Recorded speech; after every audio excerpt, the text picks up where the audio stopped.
KPU Manokwari himbau partai tidak tunggu hari terakhir daftarkan caleg.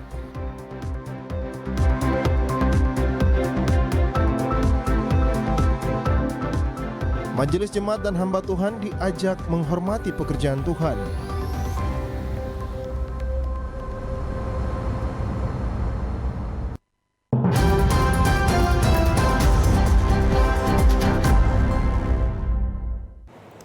Selamat petang saudara, berita Papua Barat hari ini kembali hadir menjumpai Anda, edisi Kamis 11 Mei 2023. Sejumlah informasi dari daerah di Papua Barat dan Papua Barat Daya akan kami hadirkan untuk Anda. Bersama saya Maria Talim Bekas, inilah Papua Barat hari ini selengkapnya.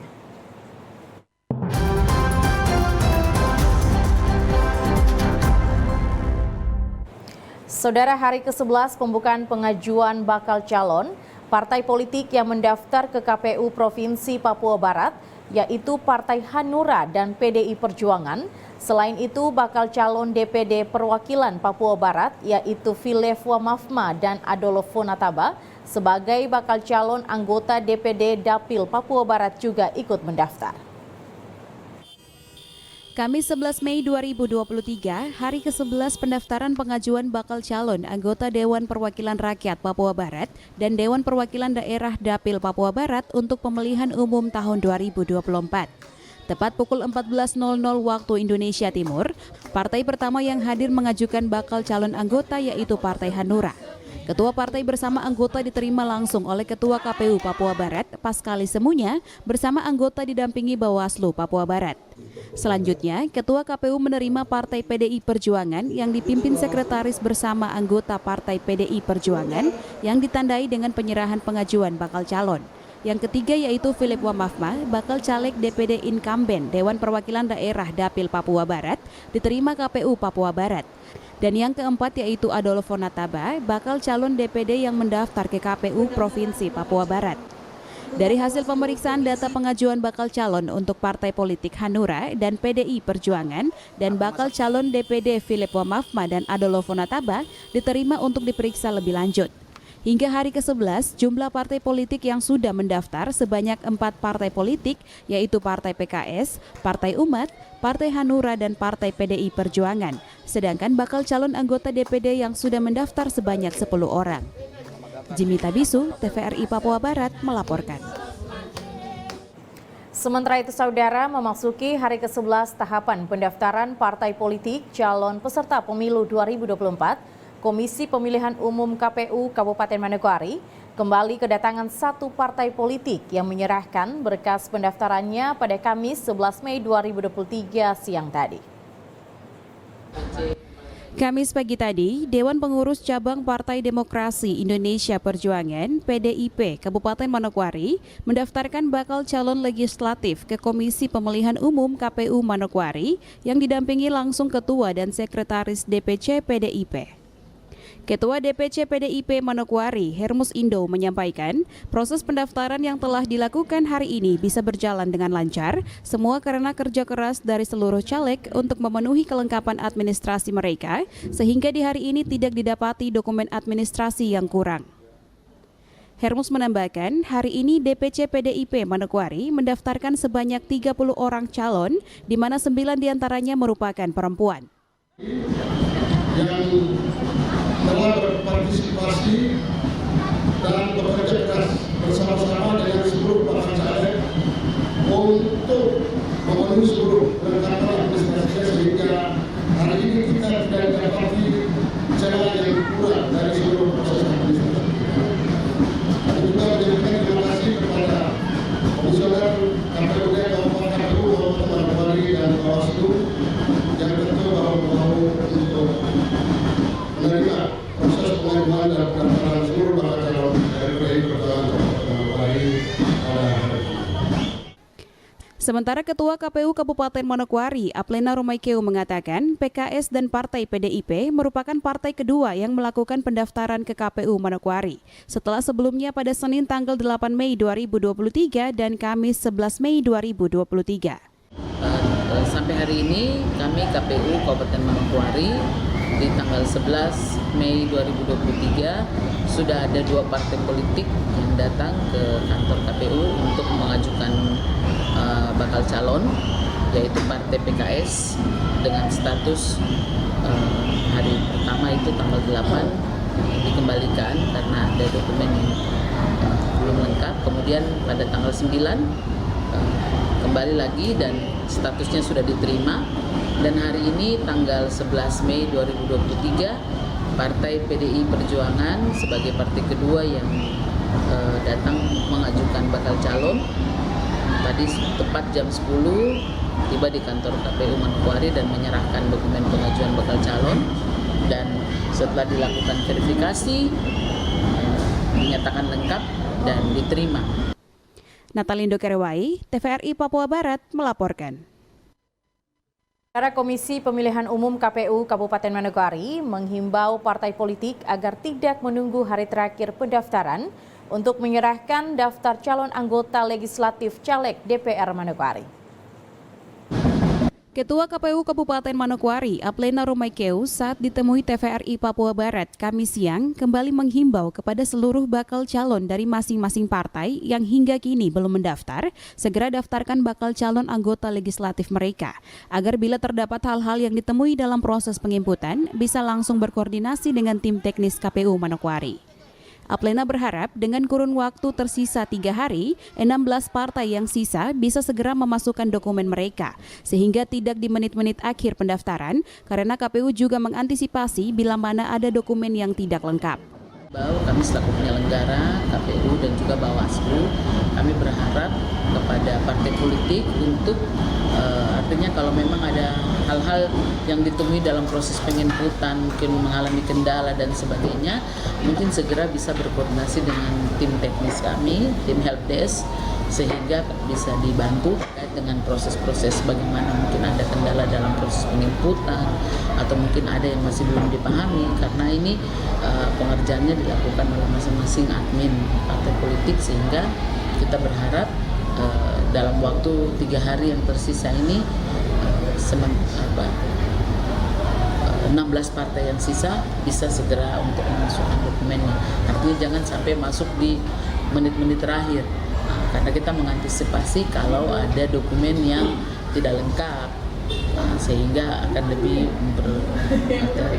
supaya jangan mempersulit partai politik. KPU telah membuka pendaftaran bakal calon legislatif 2023 sejak tanggal 1 Mei hingga tanggal 14 Mei tahun 2023. Natalindo Kerewai, TVRI Papua Barat melaporkan. Kita beralih ke informasi lain. Saudara Gereja Kristen Injili di Tanah Papua, GKI Klasis Manokwari, melaksanakan Temu Raya Majelis Jemaat. Temu Raya akan berlangsung hingga 12 Mei besok dan dibuka oleh Wakil Ketua 2 Sinode GKI di Tanah Papua pada Rabu kemarin di Gedung Gereja GKI Sion Sanggeng, Manokwari. Temu Raya Majelis Jemaat Gereja Kristen Injili di Tanah Papua merupakan wadah bagi para majelis mendapatkan penjelasan serta mengetahui tugas dan tanggung jawab dalam menjalankan tugas pelayanan sesuai hasil sidang Sinode GKI di Tanah Papua. Selain itu, Temu Raya Majelis juga bertujuan untuk membangun komunikasi positif bagi seluruh majelis jemaat GKI. Berdasarkan tujuan tersebut, pada Rabu kemarin, Temu Raya Majelis Jemaat GKI Klasis Manokwari mulai berlangsung yang dibuka oleh Wakil Ketua 2 Sinode GKI di Tanah Papua bersama dengan penjabat Gubernur Papua Barat, Bupati Manokwari, Ketua Klasis GKI Manokwari, serta Badan Pekerja Sinode. Penjabat Gubernur Papua Barat, Paulus Waterpau, yang hadir dalam pembukaan Temu Raya Majelis Jemaat Seklasis GKI Manokwari dalam sambutannya mengatakan, sesuai dengan tema layanan GKI di Tanah Papua, yakni kasih Kristus menggerakkan kemandirian gereja, mewujudkan keadilan, perdamaian, dan kesejahteraan, maka sebagai pimpinan dan pelayan umat harus benar-benar melakukan pelayanan. Kalau disisahkan dengan tema dan subtema yang telah diulang oleh panitia, saya sangat setuju. Biarlah kita ke depan terus menjadi umat, tapi menjadi pemimpin umat yang bisa melayani, saling memberikan benar-benar kasih sayang, dan kemudian juga bisa saling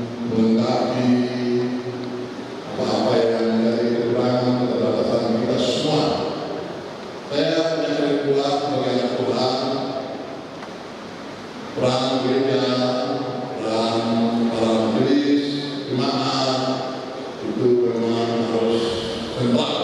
Tadi yang Bapak singgung sangat benar. Kenapa?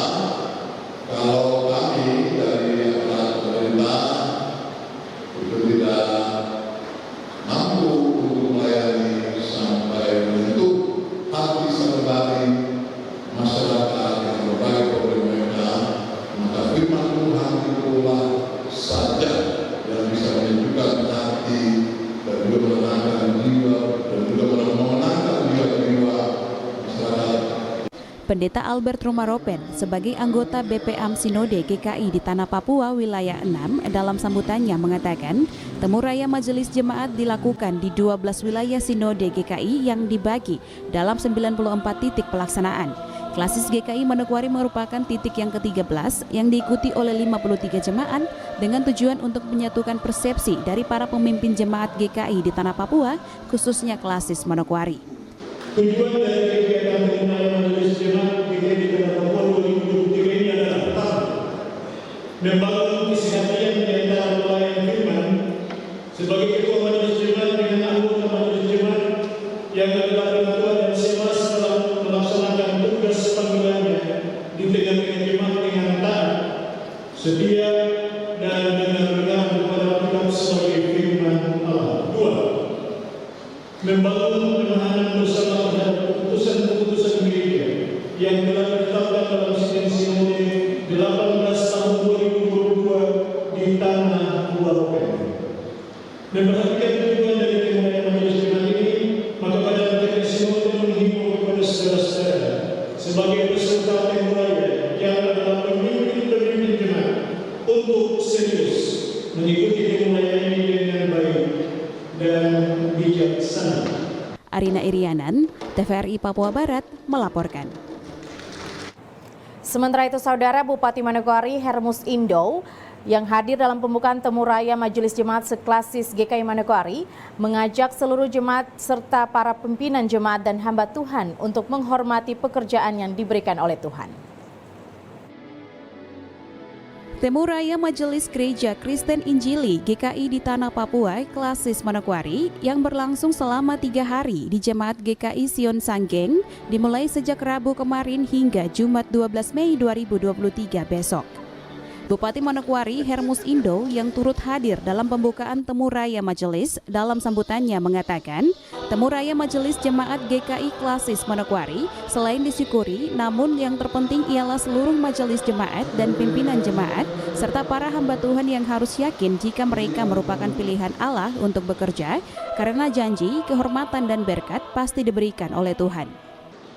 Jadi Bapak Ibu, kita semua yang mendapatkan pekerjaan ini mesti kita bersyukur bahwa dari sekian banyak orang kita yang mendapatkan yang dipilih dan dipakai untuk menyelenggarakan gereja. Anda akan dihadirkan dan Anda akan diharapkan Tuhan untuk selama-lamanya. Amin. Bupati dalam sambutannya juga menyampaikan bahwa GKI merupakan gereja sulung di Tanah Papua yang mana banyak hal telah dilakukan di atas Tanah Papua sehingga pemerintah sangat terbantu dengan kehadiran gereja Kristen Injili di Tanah Papua yang terus mendorong pembangunan daerah. GKI ini punya identitas yang jelas. Saya katakan gereja ini adalah gereja sulung di Tanah Papua. Betul? Untuk supaya pemerintah Papua ini mendapatkan pertolongan dan pengawasan di dalam menyelenggarakan pemerintahan pembangunan di Kabupaten. GKI juga memiliki sumber daya manusia yang banyak memberikan kontribusi bagi pembangunan daerah. Bukan hanya itu, namun GKI juga diakui sebagai inti dalam penyelenggaraan institusi gereja di Tanah Papua. Oleh karena itu, apa yang telah ditanamkan sebelumnya harus dilanjutkan dalam pelayanan ke depan. Sebab peran gereja senantiasa akan berdampak dalam kesejahteraan dan pembangunan yang jauh lebih baik. Temu Raya Majelis Jemaat GKI Klasis Manokwari disambut baik oleh pemerintah Kabupaten Manokwari. Sehingga pada pembukaan Rabu sore kemarin, Bupati menyerahkan bantuan dana sebesar 100 juta rupiah guna mendukung jalannya kegiatan Temu Raya Majelis. Arina Irianan, TVRI Papua Barat melaporkan. Saudara, informasi tadi sekaligus menutup jumpa kita pada Papua Barat hari ini, edisi Kamis 11 Mei 2023. Mewakili seluruh kerabat kerja yang bertugas, saya Maria Talim Bekas pamit undur diri dari hadapan Anda. Terima kasih atas kebersamaan Anda dan sampai jumpa.